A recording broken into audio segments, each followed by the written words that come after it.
Good morning, Bristaville. I'm Melody Kettle, and we are at Amanti Vino on Church Street in Montclair, where sommeliers Sharon Severance and Will Sugarman are going to give us a California wine tasting primer. Here we are inside Amanti Vino with proprietor Sharon Severance and general manager Will Sugarman. Now, Sharon, in a former life, was an investment banker. Now, Sharon, how did you become a sommelier, a wine shop owner?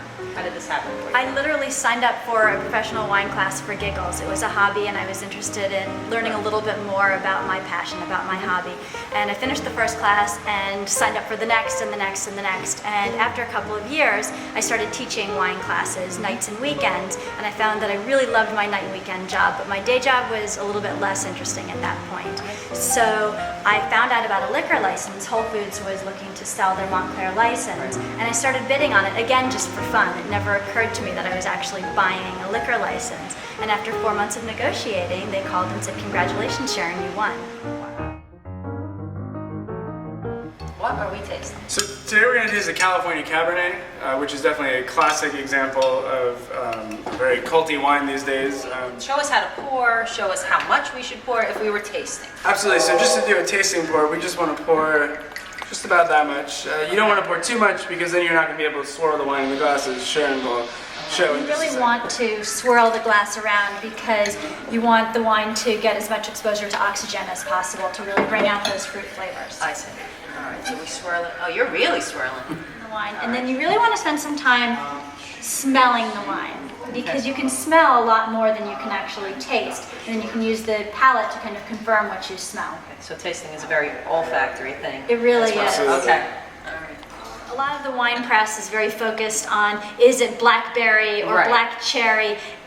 That's really semantics. You don't need to get to that level of detail. Okay. Just identifying that there's black fruit in Okay. this wine is kind of sufficient. So then when you taste, Okay, when so- you put the wine in your mouth, and I'm going to explain it before we do it, you're going to get fruit on the tip of your tongue. Okay. You'll get acid on the sides of your tongue. So All right. if after you taste it, you kind of feel like Pavlov's dog, your mouth is just watering Okay. like mad, then you know the wine has a lot of acidity. Okay. Tannin, which can come from oak, or it can also come from the stem and the seeds and the skin of the grapes, you get down the center of your tongue. Okay. And you can also get it on your teeth. So it's acid on the side, fruit in the front, tannin in Tannins the down middle. down the middle. Okay. And then alcohol is just there. If it burns when you swallow, that's bad. Wine's not supposed to Okay. hurt. It's supposed to be pleasant. And alcohol will also add some body to the wine, so it'll feel a little bit heavier in the mouth. You go ahead and taste, and you want to actually pull some air into your mouth and swirl it around. Okay. So Like giving myself the hiccups. I want It's to like an try. inverted whistle. It's like Okay. in instead of out. Inverted.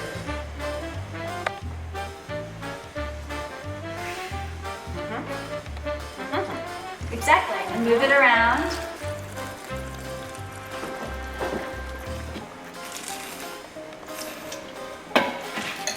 I swallow. I don't know about you. Don't pass the bucket this way. And we'd like to talk about the body of the wine in comparison to milk. So skim milk would be a light-bodied wine.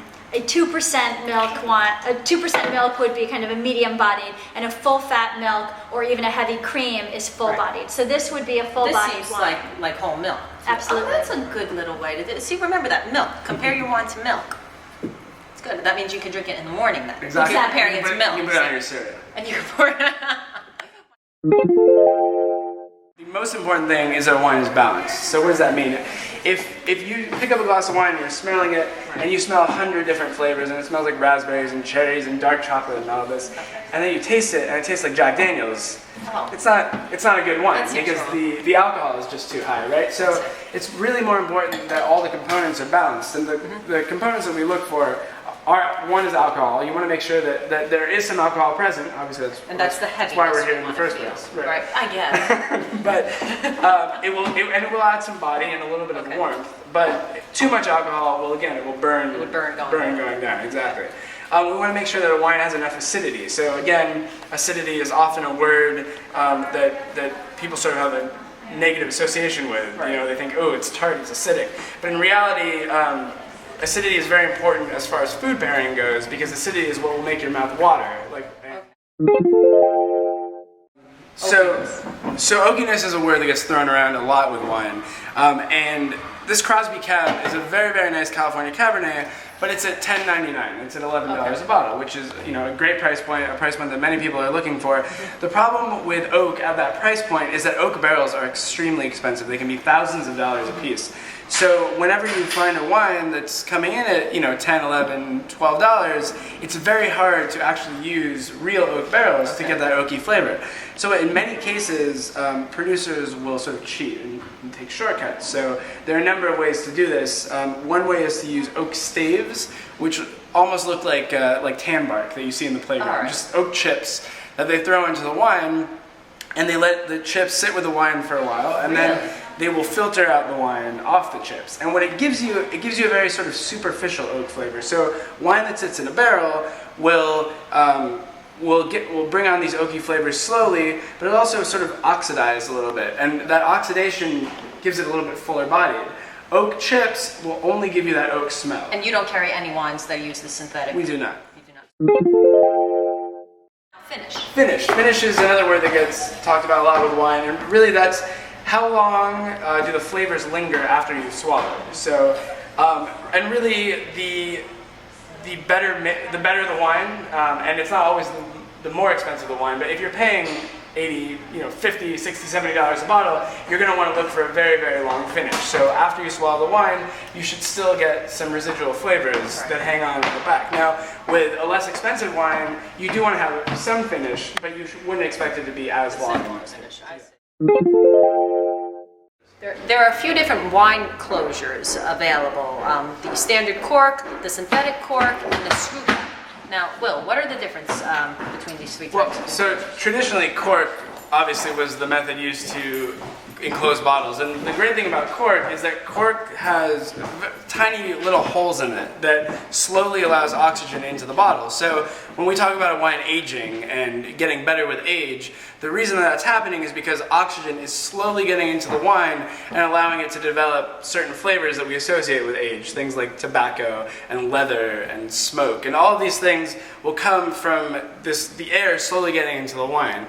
Now, most wine is actually not meant to age. I would say 90% of wines on the market are meant to be consumed upon release. And for those wines, screw caps are actually a great alternative. The problem with this guy is that about 1 in 10 bottles will actually be ruined by the cork. Oh, really? It will develop a bacteria. Whenever you hear somebody talk about a bottle of wine being corked, that's because the cork itself will actually develop a bacteria that will ruin the wine completely. That bacteria can form in a screw cap, but it's more like 1 in 100 bottles that will develop. Are you a proponent of the screw cap? I do. I love the screw caps. Okay. And most wine professionals tend to be proponents of screw caps. Should people smell their cork? Generally, no. Cork is going to smell like cork. So if you pick up a cork at a restaurant, you smell it, it's always going to sort of have that sort of off cork smell. Exactly. Sometimes when there's something wrong with the wine, you will pick it up in the cork, but you'll then pick it up in the wine as well. It's usually easier to tell in the wine itself. Now you've had your wine education, courtesy of Amanti Vino, and this was Hot from the kettle. I'm bursting it.